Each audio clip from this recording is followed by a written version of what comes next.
खबर शामिल करते हैं झोल से, जहां पर हमारे नुमाइंदे मीर रेहान अली तालपुर के मुताबिक प्रेस क्लब झोल के सामने गोठ अयूब खासकली की रिहायशी 16 साल मासूम बच्ची शादो बिनते मरहूम मोहम्मद बख्श खासकली ने अपने चाचे मंजूर और रशीद खासकली, मामू गुलाम रसूल, गुलजार खादिम खासकली और औरतों समेत एहतजाज करते हुए HRJDO न्यूज से बात करते हुए बताया कि 4 साल कबल मेरे वालिद को रात के वक्त फोन करके फैसल खासकली ने बुलवाया और मोटरसाइकिल पर अपने साथ ले गया। सुबह तक वालिद के घर न आने पर फैसल खासकली से अब्बू के बारे में पूछा तो इसने कहा तुम्हारे वालिद की कोई खबर नहीं। झोल पुलिस ने फोन ट्रेस करके फैसल खासकली को गिरफ्तार कर लिया और दौरान तफ्तीश फैसल के बताने पर पुलिस ने मेरे वालिद की लाश झोलवा से बरामद कर ली, मगर किसी बाअसर फर्द के कहने पर पुलिस ने कातिल फैसल को आज़ाद कर दिया। मेरे दादा दादी इंसाफ के लिए भटकते रहे मगर कुछ ना हो सका। इसने मजीद बताया कि मेरे वालिद के कत्ल में मेरी वालिदा आबिदा मुलव्विस थी, क्योंकि बाद में मेरे वालिदा ने मेरे वालिद के कातिल फैसल से शादी कर ली थी और 6 माह बाद मेरी वालिदा को भी फैसल ने कत्ल कर दिया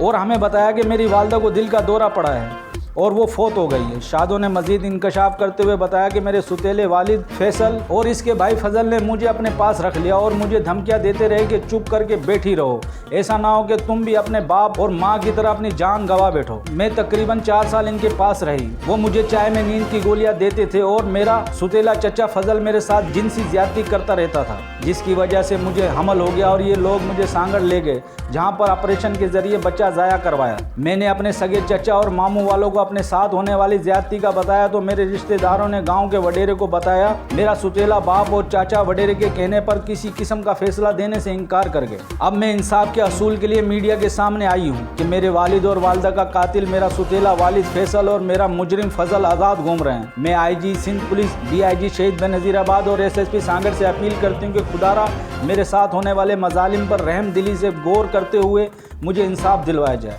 ताकि मेरे मुजरिम सज़ा खाएं। शादों के साथ आने वाले चाचू, मामू व दीगर ने भी इस वाक़े पर दिली अफसोस का इजहार किया।